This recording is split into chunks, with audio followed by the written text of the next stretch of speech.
Good afternoon, everyone. Thanks for turning up after probably a long day's work for most of you. Can I just get a sense of if there are any parents here? Fantastic. And teachers or educators? Thank you. I see a few familiar faces in the back there. Thanks so much for coming. For those who haven't met, I'm Colin Pettit. I'm the Commissioner for Children and Young People. And really thank you for coming along, because we've got some really important information to share and hopefully influence the way you think about education, not only today but into the future. Could I start by acknowledging the traditional owners of the land in which we meet, a really important cultural value that is not only important to our society, but I can tell you after talking to hundreds of young Aboriginal people, young being children, they really value their own culture and they wish us to ensure that we value it in the same way. So it's an important attitude that I think we all should carry into the future. If you haven't turned your phones on silent, can you please do so? And for those who are not aware, we are recording this so that people in the country can at least hear some of the information that we're sharing. So if that causes you any problems, can you please let me know down the track? I've been the Commissioner for Children and Young People for a bit over 2.5 years. It's an independent statutory office, so we're independent of government, but we report to the Parliament. And so it gives me a great privilege and also sense of right, if you like, to go and make sure that young people are listened to on a regular basis. Thank you. Thanks for that. And Marquetta, who's creeping up here, is the person who's going to give you most of the information. I'll introduce you to her in a moment. But in doing so, making sure that we report to Parliament, it's providing a voice for children under the age of 18 and making sure that voice is heard in the context of everything else. And so when you have a look at our ethos or value statement or our vision statement, you'll see that it probably could be representative of any school, except there's a word in the very first line which is called heard. And that's to make sure that the voice of young children are heard, and are heard in a really positive way. But as I said before, in a balance of, amongst everything else you know as educators or parents, as academics, etc., how does it measure up? And can we use it to improve? And I think what we're about to hear hopefully will show you that we can improve quite a lot. So under my Act, we have 15 functions that can be condensed into 6 key areas, and I won't read them all to you.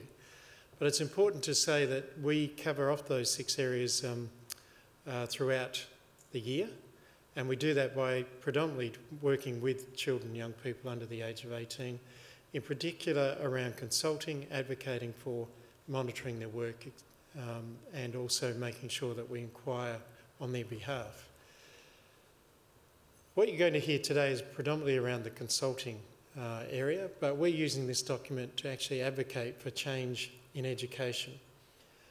It's not major change, it's subtle change, but it's change that perhaps is a bit of back to the future, but it's through the eyes of children and young people that we can make this change, because it's their voice and not mine or anyone else's that's so important.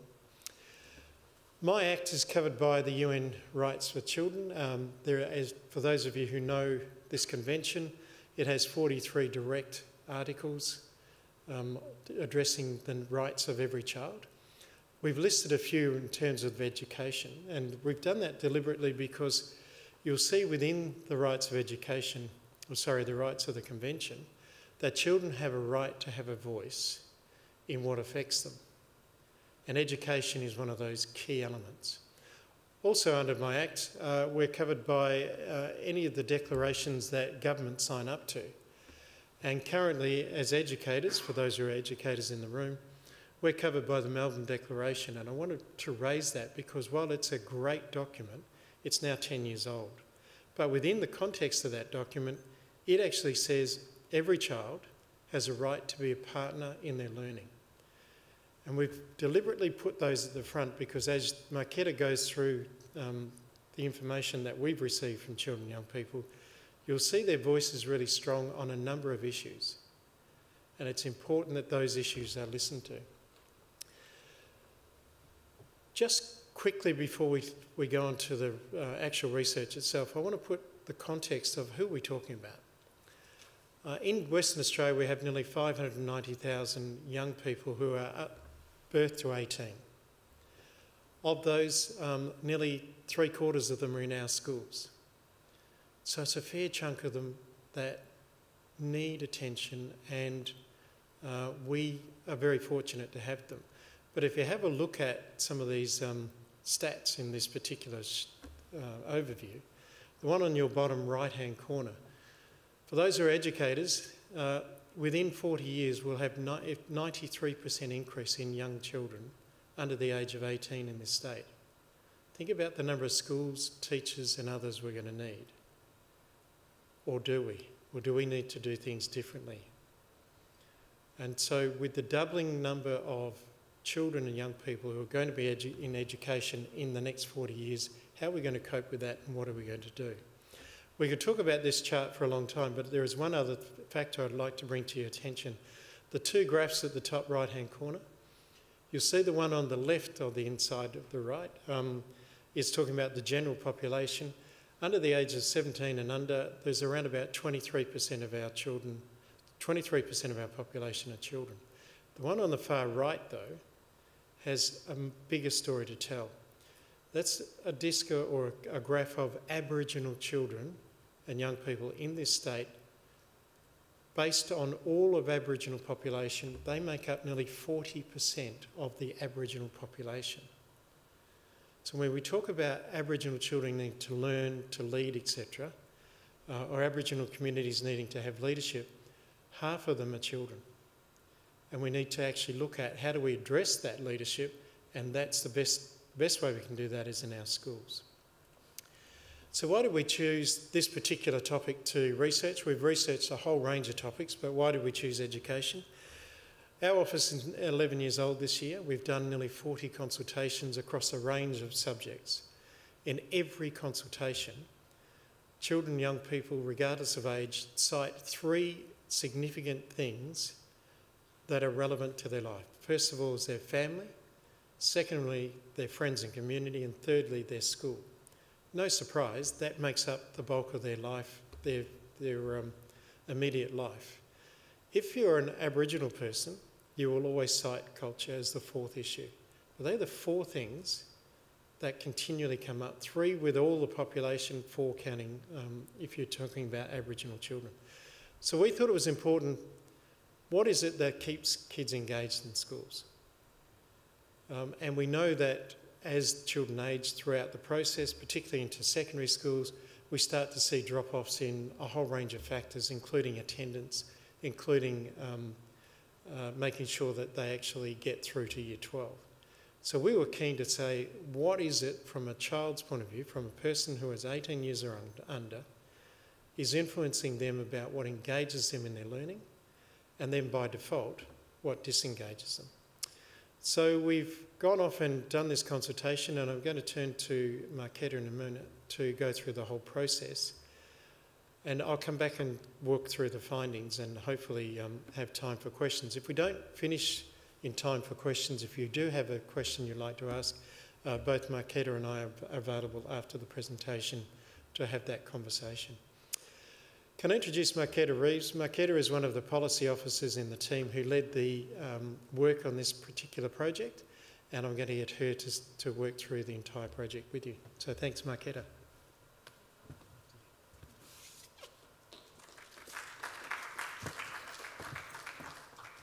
Good afternoon, everybody.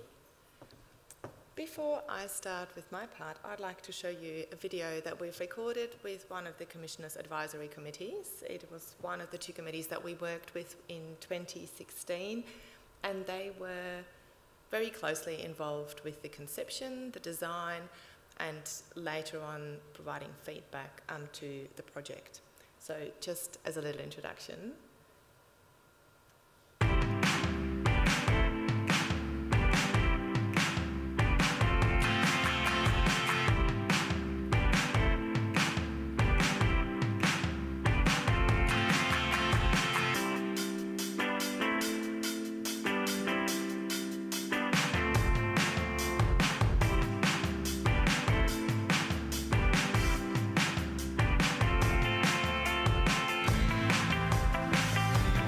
great opportunity to meet the Commissioner. He seems like a really down-to-earth person who really cares and values the input of young people. So first we brainstormed on what encouraged students to stay in school and to be engaged in school. And then out of those we decided on which is the best, and then we started to build on that. So we all said that our culture was the most important thing to us, and also being accepted and respected for our culture. So we came up with unity because we thought everyone should be accepted for what they believed in. So we actually had an Aboriginal artist come in, and she showed us a few designs, and we all participated in putting our handprints on there and doing dots. So everyone has contributed to this artwork. Unity is when we're all together and a real sense of homeness at school. My favourite part about being in the advisory committee was having my ideas heard. I felt like I was actually recognised especially as an Aboriginal student. Just having my opinion heard made me feel like I'm good. I believe it's important for schools because if you're in a school class, we all got to work as one, and we all got to have that unity. I enjoyed coming to school because the different programs that I'm in, because it's important to come to school to get an education, and it leads to other things. When the Commissioner's Office asked us to test the survey, we got into groups and were given the survey, and we wrote down anything that didn't make sense, so it could be perfected, and we wrote down any additional questions that we think the survey needed. It's important for young people and children to be asked about learning because it's aimed at them and it's for them, so we're the most likely to know what we want and what will help us.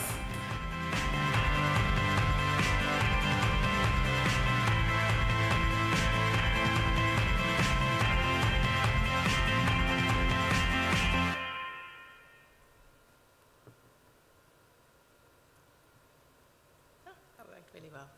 Great. So as you heard, the advisory committees were involved in the design of the survey questions. They also piloted and trialled both the survey and the group discussion questions, and they provided feedback on some of the key findings and key results. Now let's go back to the beginning though, before we come to the design.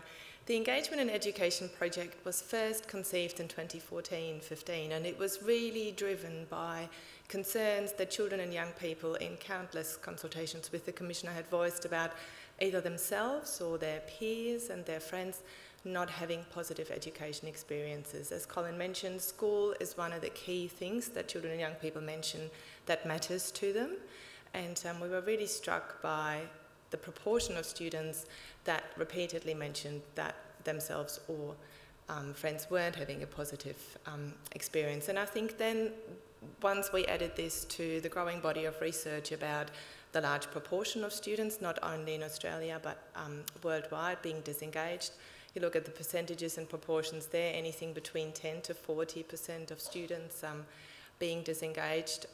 This really sort of drove and consolidated the conception of the project.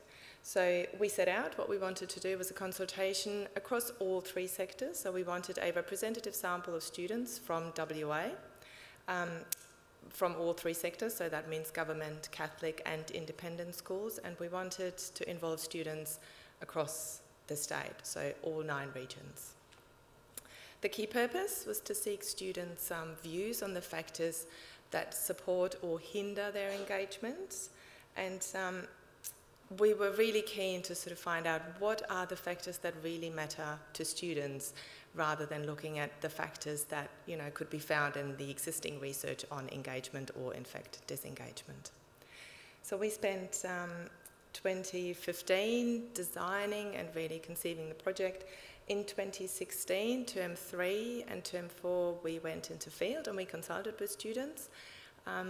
And then we spent most of last year analysing the data and feeding back to students, going back and sort of just really talking to students and making sure that the results and findings that we'd found resonated with them.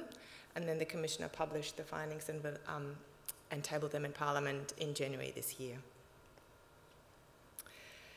Before we designed the research instruments, we engaged the Telethon Kids Institute to undertake a literature review to look at the research that was there about engagement.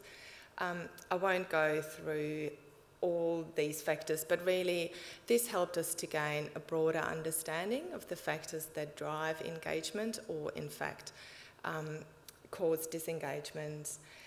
And one of the most interesting findings really was that the literature review found that the voice of students or of children and young people was largely absent from research on engagement or disengagement. So when research was undertaken, it was largely done by researchers with educators, with principals, school staff, teachers, sometimes parents, sometimes academics, but very rarely was the student voice factored into this research. So that really only gave us even more more validity to the design of the project as we saw it. The research instruments, we chose a mixed method approach, it is called. It was a two-pronged approach. There was a quantitative research instrument and a qualitative research instrument. The quantitative instrument was the survey. So we designed a survey for Year 3 to Year 6 students, which included roughly 31 questions, and we also had a survey for Year 7 to Year 12 students. The factors that played into the questions were largely those factors that, I'll go back to that slide, we sort of played around with these factors, phrased the questions around these blocks and themes, and we had the large body of questions for the secondary students, and then we simplified some of the language and took out some more complex questions for the primary students, and the Year 3 to Year 6 students sort of then had the shortened version. We also had 2 further modified versions for students at education support centres. One of those 2 was fully pictorial. The second research instrument were group discussions. So we had 4 key themes and questions around those. The student survey was completed on handheld devices. It was electronic. We came into schools. We had tablets with us, and the students completed the survey on those tablets in groups of 20. With the group discussions, we got students to work together in a more traditional way, I suppose. Groups of 3 to 4, large sheets of paper, question written at the top. And we asked students to generate ideas and thoughts. They could draw, they could write. Often we found that we sort of had to encourage them a little bit to write things down because they got really into the topic and they were talking a lot, but not that much was going on paper. So we were a little bit involved in really getting them to, put down some of these ideas. And then we sought feedback from students, so that was both on the survey as well as on the group discussions. So we trialled this with 4 schools, 2 primary schools, 2 secondary schools, both in regional and metropolitan areas. Who participated? In total, 98 schools from all 9 regions of WA participated. The sample of schools was representative. By that I mean that the proportion of government, Catholic and independent schools was representative of the proportion of these 3 types of schools in WA. And in total, 1,812 students completed the survey and just over 1,100 participated in the group discussions. The group discussions weren't offered at all schools. There were just time restrictions because the group discussions took a lot more time than the survey. So for some schools we weren't able to offer this. But yet, 1,100 students participated, and that of course gave us a large body of data of a qualitative nature. Just a quick breakdown for you. It was fairly even. 954 students attended primary schools and just over 800 attended secondary schools. Just very quickly, the consent process originally, to really get a representative sample not only of schools but also of the students, we would have had to employ a passive consent approach, We weren't able to do that, so we did an active consent approach, which means that students were given consent forms. These they had to take home with them, parents had to sign them, provide their consent, and then the student had to provide their consent and bring the form back with them on the day of the survey. We wanted to find out two things. First of all, we wanted to measure engagement. We wanted to know that group of students that we were working with, how engaged were they? And to be able to do that, we had to find indicators. We had to find out how do these students, how do they define engagement? And secondly, we wanted to find out what are those factors that support or hinder engagement. So these are two separate things. You can measure if somebody's engaged or not, but then you can also look at the factors that help this engagement. And for both things, we were really keen to, again, work within the terminology, the words, the opinions and thoughts of the students, and not give them preconceived ideas about what we thought engagement was. That's where the group discussions were really helpful, because the qualitative comments allowed us in the analysis to really tease out key themes and identify those things that mattered most to them. And the same for the indicators. Again, we were able to see what were those key things that mattered to students, and with these we were able to then measure the level of engagement in that group of students. Let's talk about the indicators first. So there were 4 elements that emerged as clear indicators of whether or not a student was engaged. I'll take you through those. So firstly, the first indicator was attendance. Now, we're not talking about actual attendance. We didn't look at the attendance data for these students who participated. We asked them how much value they placed on being there. Secondly, there was academic achievement. Again, we did not look at NAPLAN results or students' actual achievements. We asked them for a self-assessment. We asked them that, against their own values and expectations that they had for themselves, do they feel they achieve well, really well, or not so well? Because that's how students, they assess themselves. Thirdly, was liking school. Very simple, asking students if they like coming to school, if they do, like school a lot, a bit, or if they simply think it's okay. And lastly, sense of belonging. So is there a connectedness to school? That was the 4th indicator. What did they say? So out of those 1,800 students, these are broken down results for year 3 to 6 and year 7 to 12. I'll take you through them. So 3/4 of year 3 to year 6 students said that being at school every day was really important to them. 2/3 of year 7 to year 12 students said the same, so slightly less, but still a large proportion. Academic achievement, 1/2 of year 3 to year 6 students who participated said that they do well or very well in their school results. And for the year 7 to year 12 students, the secondary students, 2/3 reported that their school results were above average or in the top 20%. Sense of belonging and liking school, 3/4 of students that participated and attended year 3 or year 6 said that they like school either a lot or a bit, and 3/4 of year 7 to year 12 students said that they feel like they're part of their school.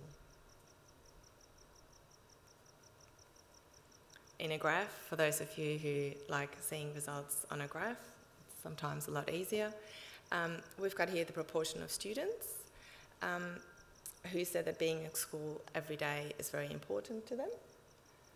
You see there's not too much difference between the primary and secondary school students. This looks a little bit different when we look at the graph for how much students like school. So you see a very significant drop where 50% of year 3 to year 6 students say that they like school a lot. Only 30% of year 7 to year 12 students said the same. And where the bar really jumps up is for students in secondary saying that they think school is okay, and then about 10% of them say that they don't like school. I'd like to mention that these students that we spoke to, they provided active consent. So there is a slight bias in the sample, by these students being the students that are probably a bit more likely to be engaged because they were the ones who sort of, took home a form, had that signed and wanted to participate. And yet you find these results. So the assumption that we've made based on this data is that with a truly representative sample of students, these percentages would be even higher towards the end of students who say that they don't like school very much or don't want to be there.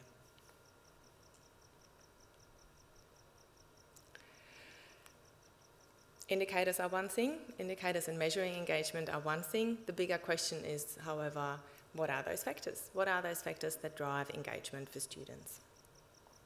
We have found through analysis of the data that there are 9 key factors, and we were able to break them up. So we found that 3 of those 9 are what we call the primary factors or foundations, and on top of those foundations and primary factors sit 6 secondary factors, if you so like, or accelerating factors. The foundations, the primary factors, are the relationships that students have. So this is the relationships they have with their friends and peers, then the relationships they have with the teacher and other school staff, and lastly the relationships that students have with their family, and this is mostly the interest and involvement that their family has with their school. So these 3 types of relationships really provide the foundation. Students who scored really high on all 3 of those factors, they were more likely to then also be much more engaged. Secondly, the secondary factors. These are a little bit more complex. We found that these factors can accelerate engagement because they support the student to be ready to learn and to be intrinsically involved with their learning. The secondary factors can be broken up again into 2 subcategories. One is around learning and one is around the student. And when we look at the secondary factors in a bit more detail, can you read this somehow? Yes, I will go through. We'll go through the 9 factors in more detail and I'll have a slide for each. But what is more important here that is the interplay, as you can see, between the primary factors and the secondary factors. So there's very strong evidence in the data that these primary factors, they support engagement by themselves, so that's the foundation factors, but even better, if these foundation factors, they then enable engagement even more by allowing the student to also score highly on those secondary factors. So the secondary factors see under learning, positive, fair and supportive classroom environment. It's the relationship and then the interest and genuine interest that the teacher has for the students, and then if students are being given a choice, excuse me. On the other side is the student, and it's their feelings of being safe or feeling safe, if they feel that they receive help to overcome personal issues, if that is a problem for them. And lastly is health, so feeling physically and mentally well. We'll look at the primary factors in a bit more detail first. So those 3 are having friends and positive relationships with other students. It's the relationship that students have with their teachers. And then it's the families, and if they are involved and interested in the students' learning journey. With the factors, we can do 2 things. We can measure if the student has a good relationship, and then we can see how this factor supports or hinders engagement. So firstly, measuring the factors. Let's look at teachers. Here we found that 2/3 of Year 3 to Year 6 students said that they always get along with their teacher. We also found that 3 in 5 primary school students said that they feel teachers care a lot about them. The other 40%, so 2 in 5, answered either that teachers only care some or that they don't care at all, or they feel that the teacher doesn't care at all. Year 7 to Year 12s, we found that 3/4 of students said they usually get along with their teachers, and 2 in 5 students felt that teachers care a lot about them. Finally, it's also worth noting that male students in all year levels were less likely than female students to say that they always or usually get along with their teachers. Now, this is important because this allows us then to look at all the interplay with the other factors. I'll show you just quickly before we get to that though, the proportion of students, or the change in the proportion of students, feeling that teachers care a lot, some, or not at all. And you see a very big change between Year 3 to Year 6s and Year 7 to Year 12s. Particularly the grey graph, there's almost the proportion of Year 3 to Year 6 students saying that they feel their teacher doesn't care about them was minimal. There was only a handful of students saying that. However, this proportion rose to almost 10% for the secondary school students. So what did we do then? So then we looked at the proportion of students who said that they feel that teachers care a lot about them, and those that said that they feel teachers care some. And you see what happens? If you then look at what they answered to the question if they like school, it is very clear that students who feel that a teacher cares a lot about them are a lot more likely to say that they like school. Now, this may seem very obvious, and I'm 100% sure that you know this from anecdotal evidence, but what this research does is that it actually provides the data to give robust evidence to what, you know, would seem very obvious. I'll go straight to this one. So then what we do, if you look at the first column, so we have in blue those students who said that they feel their teachers care about them and that they trust them, they get along with them. And then at the bottom, where the 20% sit, are those who said that they get along with their teachers sometimes and that they feel their teachers care some. And you see, it's not a guarantee that a student will be engaged and will like school a lot, but it is a lot more likely that a student who has a good relationship with the teacher will then also like school. The same thing happened with academic achievement. So students who had a good relationship were a lot more likely, or significantly more likely, to achieve well, and also lastly to say that it's really important to them to be there every day. So put into simple words, we found in the data that students who have positive relationships with their teachers, they're more likely to like school, feel like they belong, feel like they want to be there, and they also achieve higher. Now, this is only one of the factors, and we found this trend, this result, across all 9 factors. So here, actually I'll go back, this one was the one for Year 3 to Year 6 students, and here's the one for Year 7 to Year 12 students. So again, the proportion of students who feel their teachers care a lot and they get along with them, much more likely to like school, and much more likely to have a strong sense of belonging with their school, to achieve well, and wanting to be there.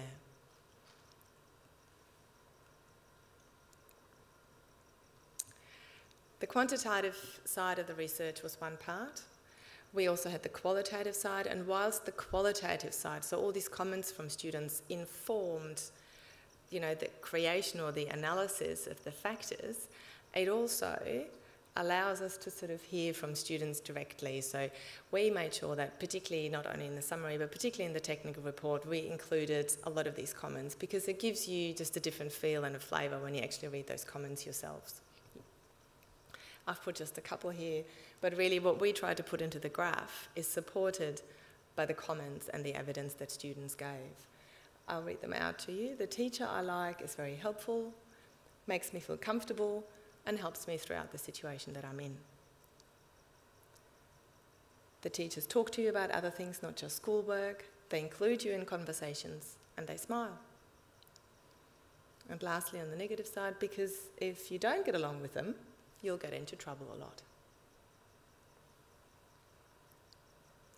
So there's the quantitative side, there's the qualitative side, the comments from students, and then, because we were very keen to produce a document that also had practical application and could be used, you know, in a more practical way, we included suggestions from students. So we've got these 9 factors, and here we are saying that these 9 factors are what matters for students and they help their engagement. And the report also includes the Commissioner's recommendations to governing bodies.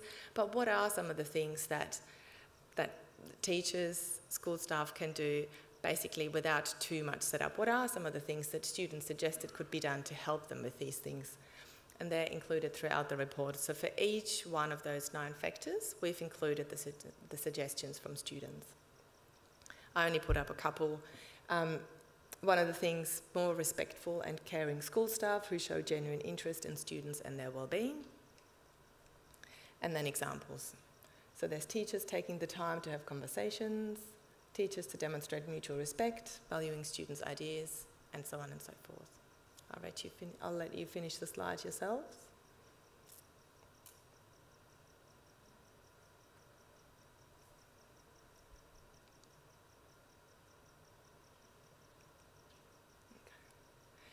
Now that was one of the 3 primary factors. One of the other primary factors is having friends and positive relationships with other students.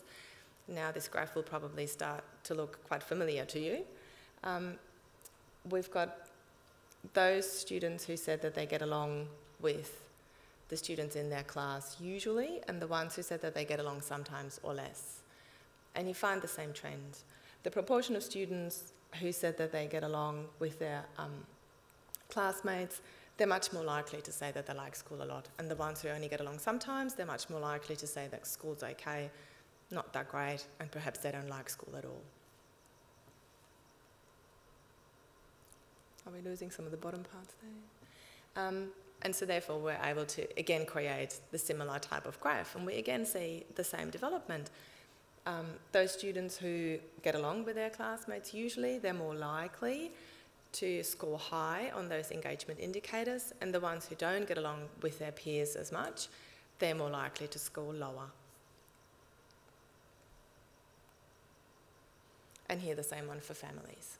So those students who said that their parents take an interest, they ask them about their schoolwork, they help if help is required, and also those students who said that their parents attend events, which was quite a surprising result, that this really mattered even to secondary school students. Not that parents are at school every week, but if there was, 1 or 2 events throughout the year that parents were able to attend, this really mattered very highly to students.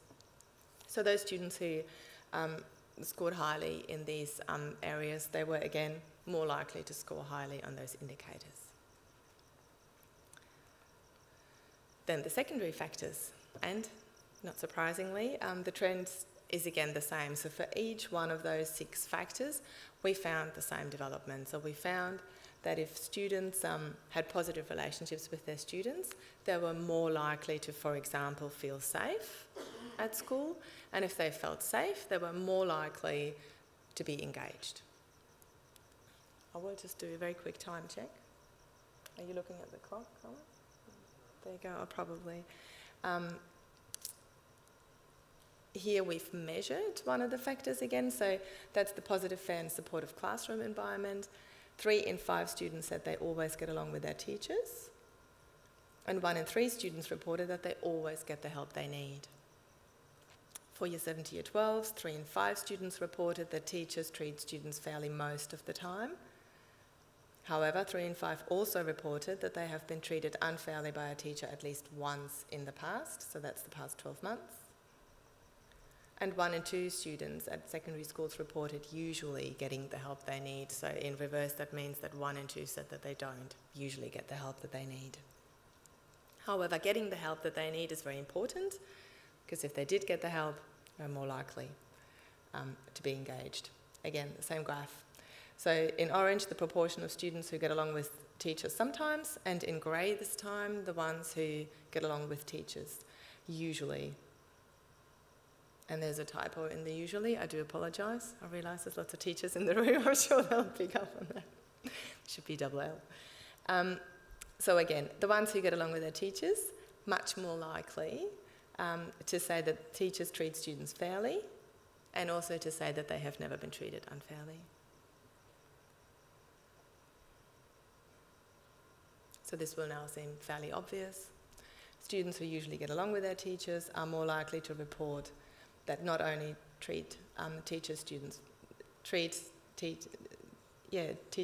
fairly, but also that they have never experienced unfair treatment, and that they usually get the help they need. Of course, if there is a relationship with the teacher, if there's mutual trust and respect, students are a lot more likely to ask, our timer works very well, to ask for the help and are not embarrassed or ashamed.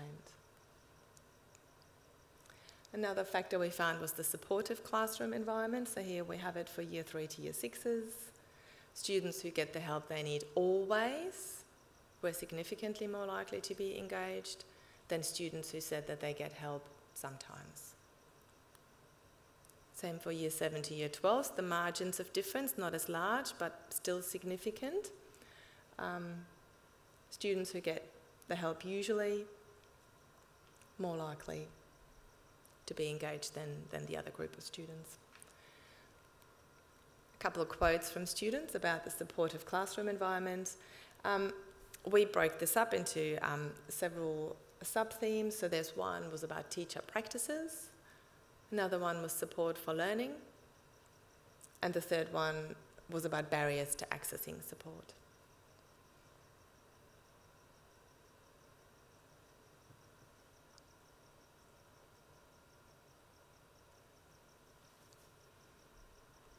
And then lastly, again, suggestions from students. So you remember we had that for the primary factors as well. So we analysed out of all the comments from students the suggestions that they gave, and we asked them in the group discussions about how this could be improved, about how particularly the classroom environment could be improved.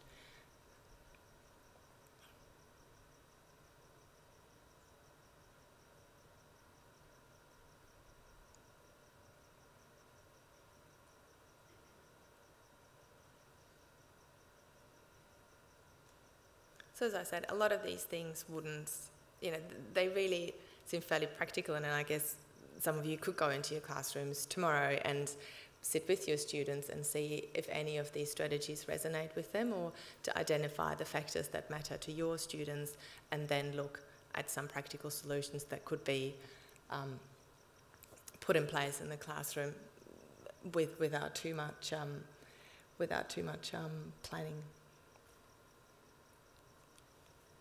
Okay, I think I will hand back to Colin. These are the secondary factors, the 6, and as I said before, so the trend is the same for all 6 of them. In the summary, you'll find, I think it's a double page per factor, and it includes some of the graphs, it includes some of the quotes from students and the suggestions from students. If you would like more in-depth information about both the quantitative or the qualitative, the technical report offers that. The technical report has many more quotes, and what it also includes, it has comparative results for students in regional and metropolitan areas, and also comparative results for Aboriginal and non-Aboriginal students. Lastly, what is included in the technical report is the feedback from parents. We did include a parent survey, so those parents who gave consent for their child to participate. We asked them to provide their email address, and once the child or student had participated, we sent them a link to an online survey which was very closely aligned to the survey that the students had completed. And the response, off the top of my head, about 550 parents responded.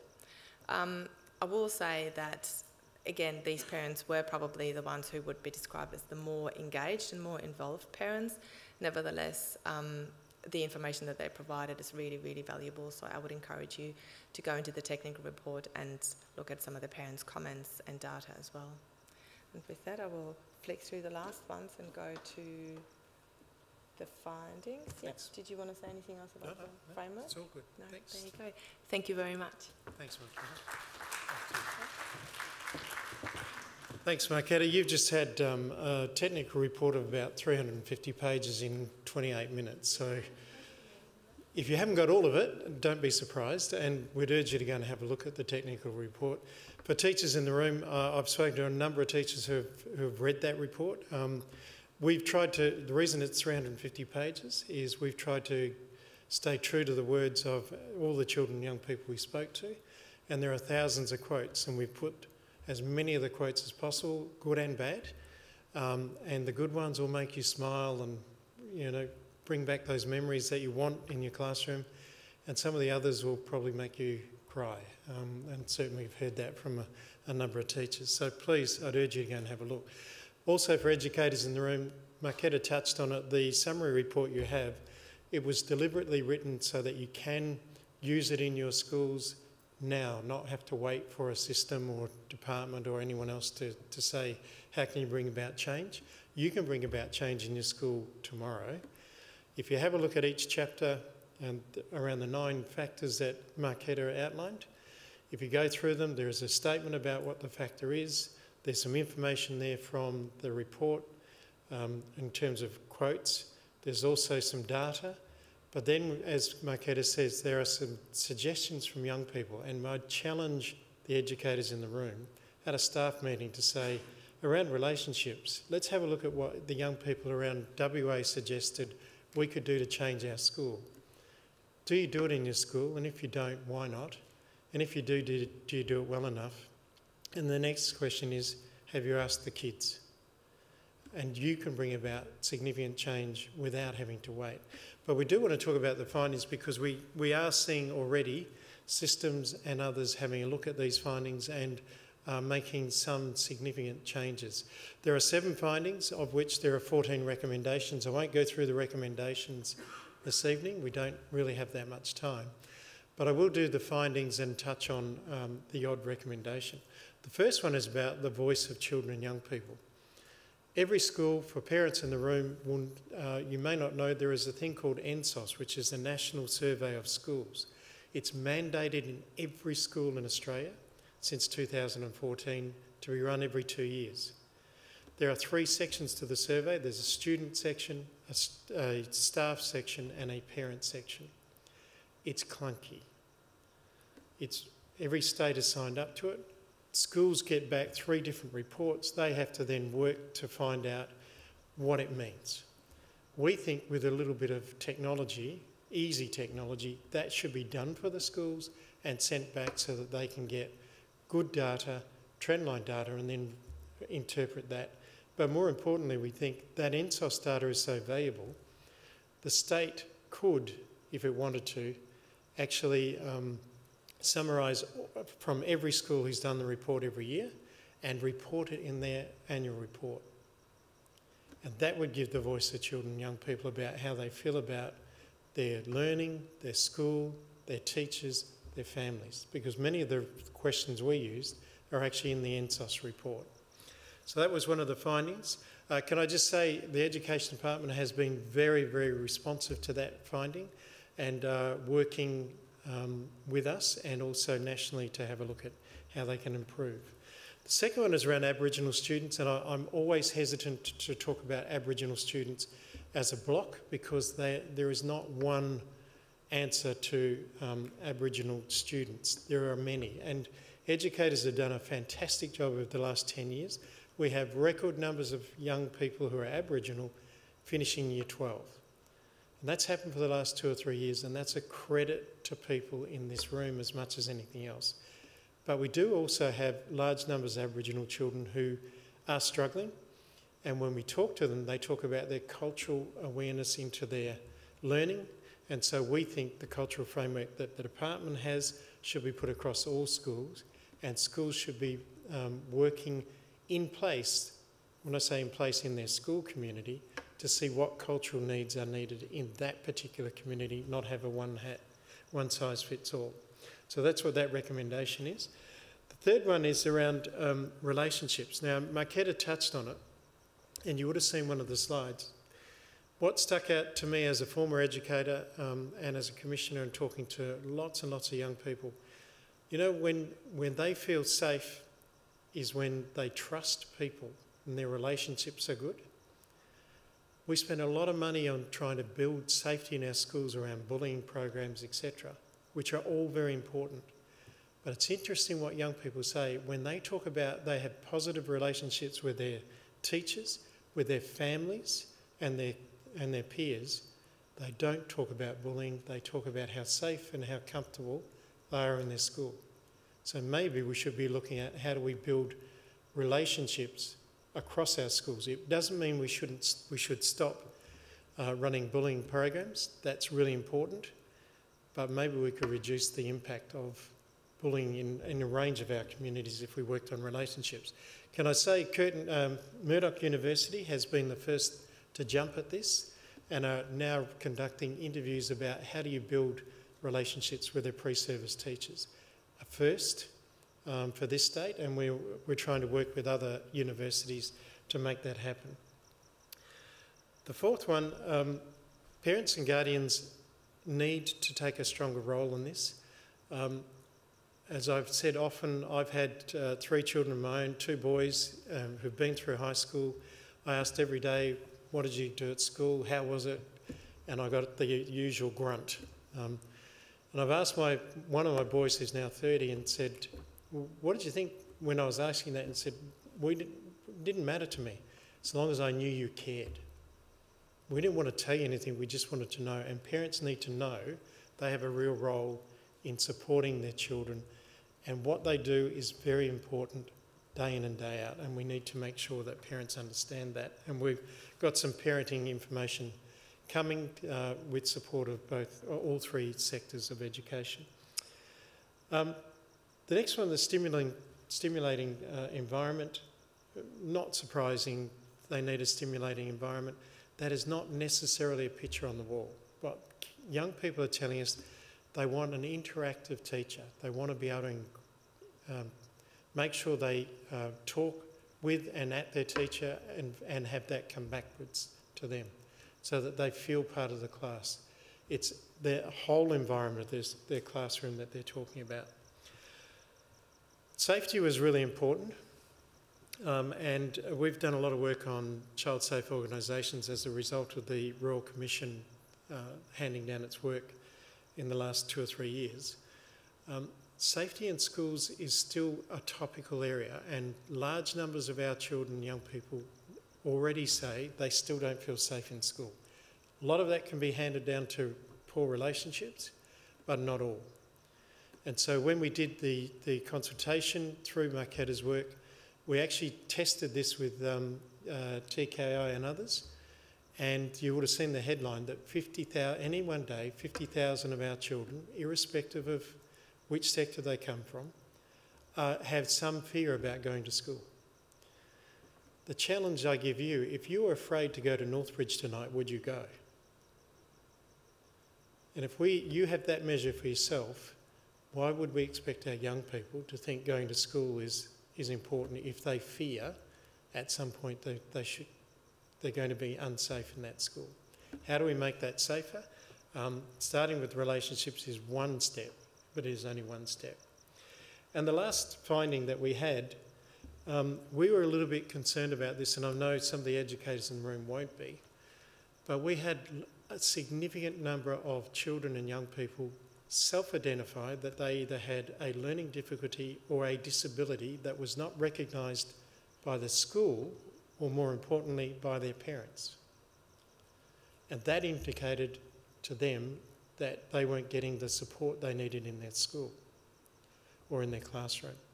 Now, that's not the teacher's fault, and it's not the school's fault. You're a resource to do a particular role and support children to a particular level. We have used this finding and are now working with health and with education to get key players around the room to say, how do we actually evaluate young people now and into the future, and how then do we then need to support them? It's a really important finding. We've got good traction from all the agencies. It is important that young people's needs are met, and it's not necessarily the school's problem here, because that's where they're resourced, or they're doing everything they're resourced to do. So that were the 7 findings. You'll see in the back of the book the 14 recommendations. We're working on all of those recommendations. Most of them relate to agencies, not to schools, and we are actively trying to work towards those. So go back to the original slide I had on one of the functions. We've now done the consultation. We're going to actively advocate for children and young people, but more importantly, we think it's the people in this room, as much as anything else, that also need to advocate. So I hope that when you read the document fully, that it resonates with you and gives you an opportunity to have strong conversations either in your workplace or with your own child to hopefully make a difference for them into the future. If you'd like to join us on Twitter, we're on the Twitter account. For those who are on Twitter, what we do, we're releasing policy briefs. So we've released one on safety in schools. That was being critiqued by people like Professor Donna Cross. So it has a very relevant and current position. And if you'd like those information briefs and policy briefs as they come to hand, if you're on Twitter, you get an automatic update as to when they're available to you. So I want to finish, because sometimes you can get into a negative here. This is a quote that we actually in the office really love, because it probably captures what most young people are thinking. They are so lucky to have a great education system, but it's hard for them and they need our help. And the vast majority of our young people actually think going to school is the right thing to do and a good thing to do, and we want to give me an opportunity to make a difference in my life, particularly those from low SES areas. They acknowledge that school is their ticket. So how do we help them get engaged in the learning, make a difference to not only them but their communities? It is through schooling, but it's through all the elements of what's been released in this report around relationships and all of the factors that Marketa went through. So we're going to finish there. We are finishing about 2 minutes before time to see if there are any questions that we can take, and Marketa will answer most of them for you. We do have a mic, and the reason for that is that we are recording this, so if you don't mind, we'll use the mic. Are there any questions? One right down the back. Thanks, Peter.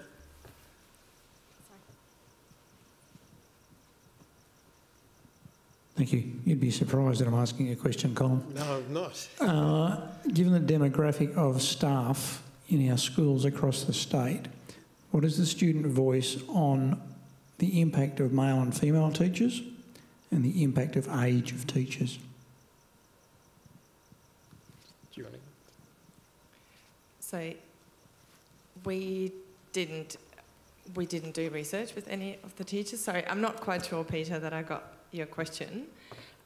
So we didn't break down by teachers. We didn't ask students to distinguish between male and female teachers. Is that where you're going with your question? Breakdown between male and female students. Yeah. There's no breakdown on staff gender or age, and given our ageing workforce and a significant bias in gender within the teaching workforce, I would expect from my adult perspective that children may have a voice. They do. We didn't ask in the survey specifically about, is it a male or a female teacher and how old they are. However, in the group discussions, there was certainly a very strong preference, particularly by secondary school students, for teachers who were younger, so younger than 40. It was, because we sometimes we asked, okay, so what is young, and they sort of said, a bit younger than you, so I'm 42. So that was definitely a strong preference for that. Male and female teachers, that was a little bit dependent on the subjects. So it was, your sport and phys teachers typically male, but I couldn't really find a strong gender bias in the responses, but there was certainly a very strong bias towards a younger teacher, particularly because students felt they could connect better, they could relate to them a lot better, they understood them better. So that's probably... Perhaps to answer that, Peter, as well as Marketa's answer, is the overwhelming response when we spoke with young people after they did the survey was, we want to know that the teacher likes us. And so they didn't care too much more other than do they like me or not. And that sort of coloured their world a bit. Any other questions? One there. I'm trying to find the part. Sorry, my name's Anne Veenstra. There was a reference that you said of the student survey, the Aboriginal students tended to put a lot of emphasis or interest in their culture. I just wanted to clarify, are we talking about their traditional culture and or the people that responded mostly regarding traditional culture, were they from regional schools? And how did the urban or the city or urban Aboriginals respond to the culture question? You can say, 'cause the first part relates to other consultations. Yeah. So this isn't just this particular survey. In every consultation we've done, irrespective of where an Aboriginal child lives, they always talk about their culture and how it impacts on their being in that location, and in particular how they are perceived in a school, etc., or how they perceive the school. So it's not geographical, and it's not anything other than it's embedded in the way they think about where they are in place. Yeah, sorry, going back to which culture are they referring to? They're talking about their Aboriginal culture. Yes, their Aboriginal culture. Sorry. Perhaps one thing to add to that, Anne. So in terms of Aboriginal culture, we did ask in the survey the students, and only the Aboriginal students, if they would say that a teacher or school staff has taken interest or shown interest for their culture, and the majority of Aboriginal students said yes to that. From memory, the percentage was somewhere around 60%. Another thing that we found, however, was that in the comparative results between Aboriginal and non-Aboriginal students, relationship building seemed to be a greater challenge for Aboriginal students, and that was partly due to a lack of understanding of culture and what their values were. Hi, my name's Trish. I'm just wondering, is there any particular reason you didn't do anything on kindy to year 2 children? Yeah, so we discussed that with the reference group. We just looked at the research instruments, and of course the research instrument would require significant modifications to be appropriate for kindy to year 2. We were very keen to involve them at first, but it was, at the end of the day, it came down to resources and to timing that we didn't develop an instrument for the early childhood group. It is something that we haven't lost off the radar, and hopefully we'll get to that in the future. But it was just, the requirement for a significantly different research instrument. Good. 3 or 4 other questions. We'll take the 3 questions. There's one there, and one at the back, and then we'll have to pause. Hey, sorry, just trying to form this question. I'm a First Nations man myself, a Wongai Yamatji man from Kalgoorlie and Geraldton Way as well. I know you mentioned that your base surveys were kind of biased in the sense that people who responded to them were already getting consent from their parents. My question to you is, have you had any ideas on engagement on young Indigenous men from the age of like maybe 12 to 16 that aren't at school? That aren't at school? That are not attending school regularly. Yeah, okay. The first one, if you wouldn't have added that aren't at school, I would have had a good response right now. Again, and probably similar to response what I gave to the lady in the front. Again, that was a cohort that was identified as a cohort that we should consult with. We have sort of come to the decision that for this particular cohort, it again needs a different research approach. These would be in-depth interviews, different recruitment.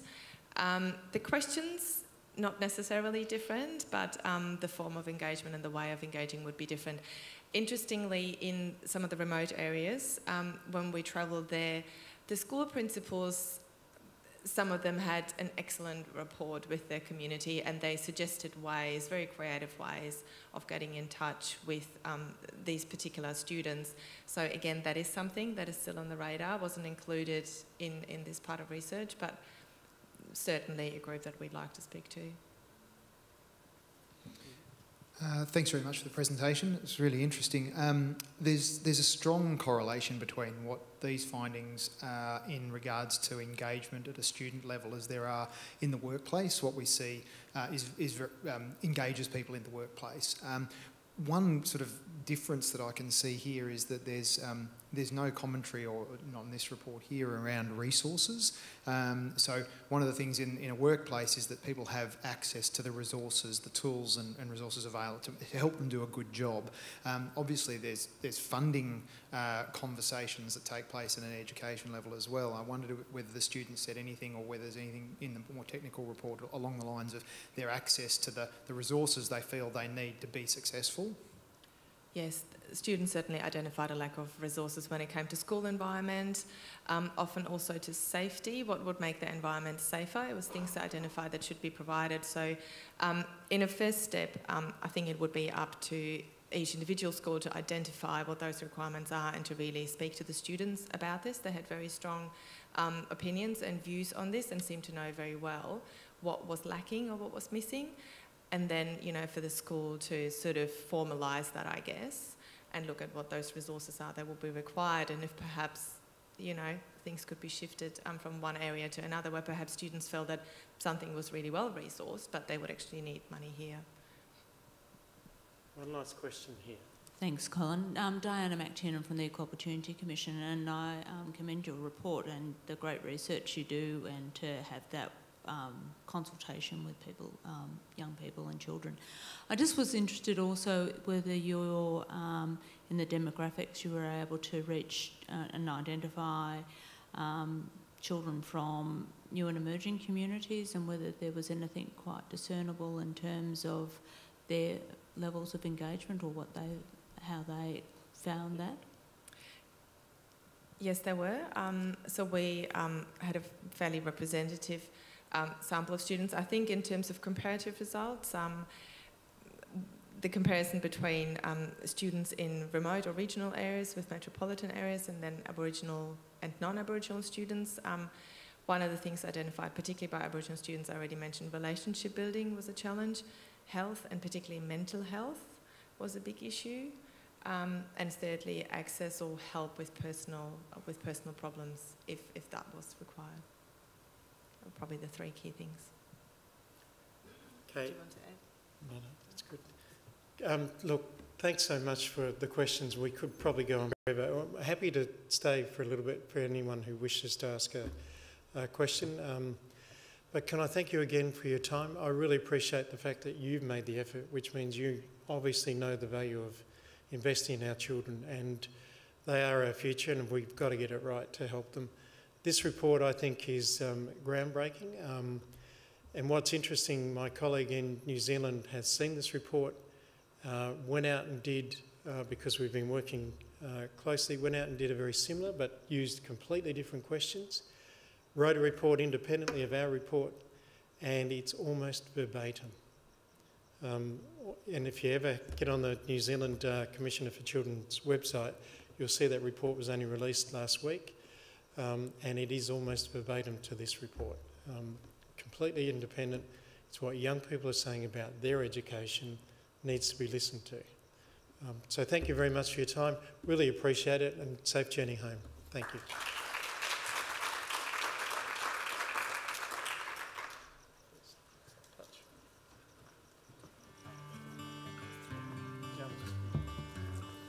Could you whisper in my ear the things you want to feel?